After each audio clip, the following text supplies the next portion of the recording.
صحیح بخاری کی حدیث ہے، رسول اللہ صلی اللہ علیہ وسلم نے فرمایا کہ شیطان جو ہے وہ آدمی کی، انسان کی ناک کے اندر رات گزارتا ہے۔ آپ علیہ الصلوۃ والسلام نے فرمایا تم میں سے جو کوئی صبح کو بیدار ہو اسے چاہیے کہ وہ اپنی ناک کو اچھی طرح جھاڑے، اچھی طرح صاف کرے، کہ شیطان رات بھی وہیں گزارتا ہے اور وہ جو ہے وہیں رات گزار کر اپنے گندگی کے اثرات بھی چھوڑ جاتا ہے۔ تو جب یہ حدیث جو ہے ہم نے طالب علم کے سامنے بیان کی تو طالب علم بڑے حاضر دماغ ہوتے ہیں۔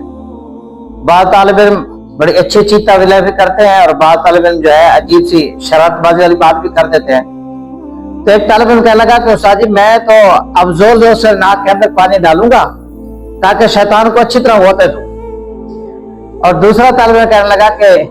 پھر تو ایسا ہو جائے گا جیسے فرعون جو ہے نا دریا کے اندر ڈوب رہا تھا تو اس نے بھی کہہ دیا تھا آمنا پھر بہار ہونا موسیٰ۔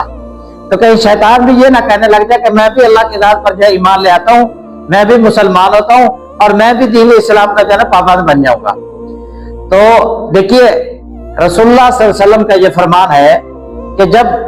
تم میں سے کوئی ایک صبح کو بیدار ہو تو وہ اپنے ناک کو اچھی طرح جھاڑے، اچھی طرح دھوئے تاکہ شیطان کے جو اثرات ہیں وہ دور ہو جائیں۔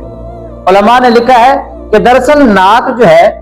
یہ سانس لینے کا راستہ ہے، تو اگر اس کو صاف نہ کیا جائے تو اس کے واسطے سے شیطانی اثرات اندر روح تک بھی چلے جاتے ہیں، دل تک بھی چلے جاتے ہیں اور روح تک بھی اس کے اثرات چلے جاتے ہیں۔ اس لیے رسول اللہ صلی اللہ علیہ وسلم کے ہر فرمان کے اندر